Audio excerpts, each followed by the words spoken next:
hapa unatoi.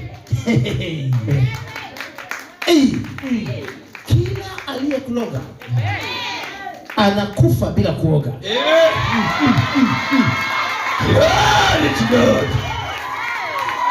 Haujanisikia nilichosema? Kila aliyekuloga kabla afe atatembea uchi kwanza. Atatembea uchi.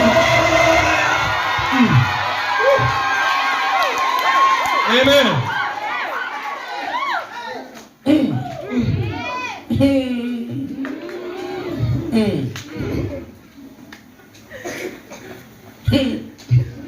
Na unajua ili mtu akuloge, mambo mawili lazima yatokee kwake kwanza. Jambo la kwanza lazima akuchukie.